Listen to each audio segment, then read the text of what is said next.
Far Cry 3 is a wondrous and colorful open-world playground that inspires the best kind of obsessive dedication.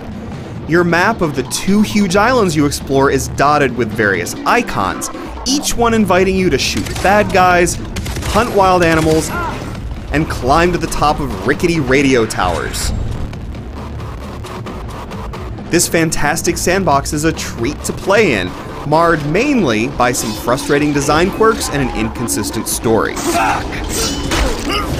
But even that story can be a treat, though it takes a long time for its themes to start coming together in a coherent way.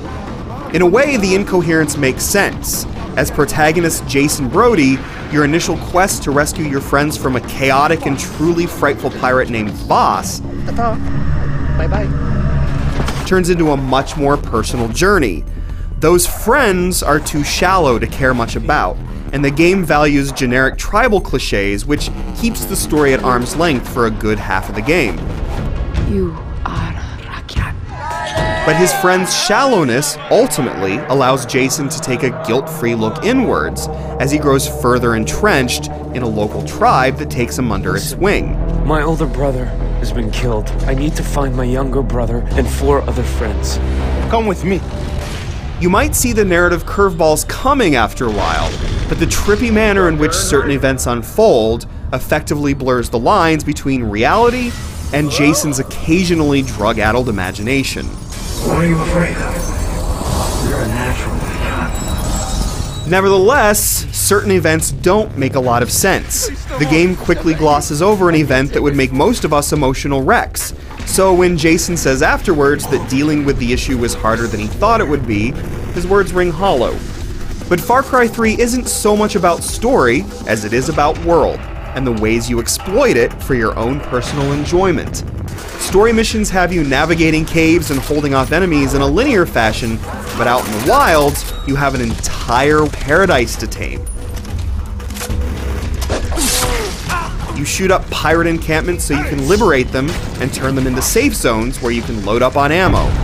These safe houses also function as quick travel points, and their existence helps cut down on unnecessary and tedious travel time. You can also take on side missions that have you taking photographs, speeding medicinal supplies to needy settlements, hunting rare wild animals with bow and arrow, and climbing towers to unlock portions of the map. That latter mechanic is a treat and makes the best use of first-person platforming seen in a shooter in quite some time. Mix in all sorts of role-playing elements and you have a fully featured single-player game that lasts upwards of 35 hours or more, depending on how much you want to do. The convoy is here! In addition, an in-game economy has you looting chests and corpses so that you can buy new weapons and replenish ammo. You collect plants to create syringes that heal you, enhance your animal tracking skills, and so forth.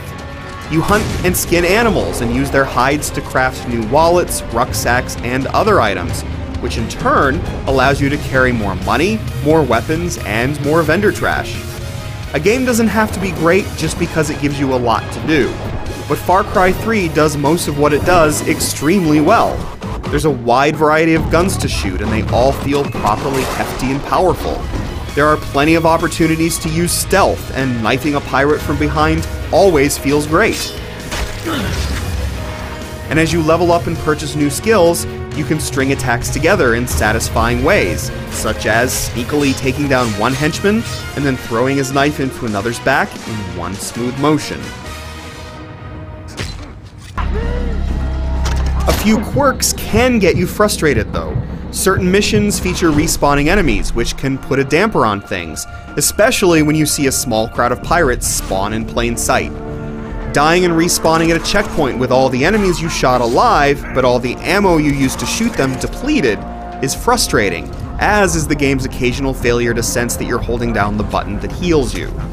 And on the PC, should the online DRM servers go down while you're playing the campaign, the game could potentially lock up. But these are blights in a game that does so much and does it so well.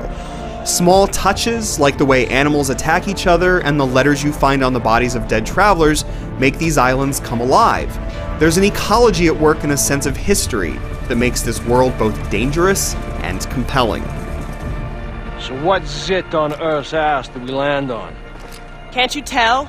The girls working the ship say it's pirate territory.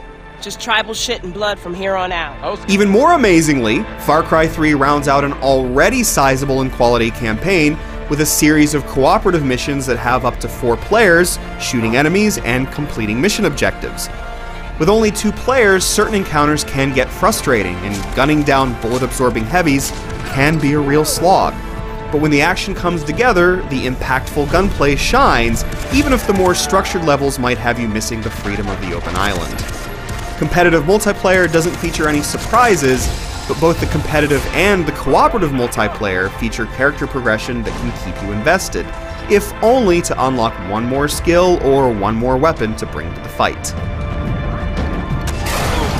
Throw in a relatively easy-to-use map editor, and you have one of the most fully featured and expansive shooters you can buy. Not to mention, Far Cry 3 is beautiful, though PC owners will need a beefy rig to see the game at its best.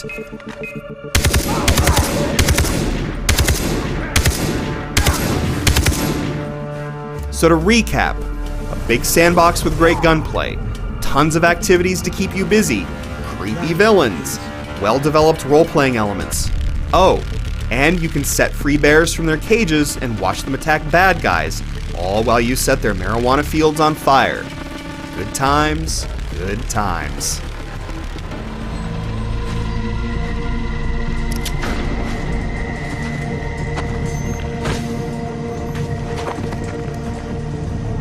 Did I ever tell you the definition of insanity?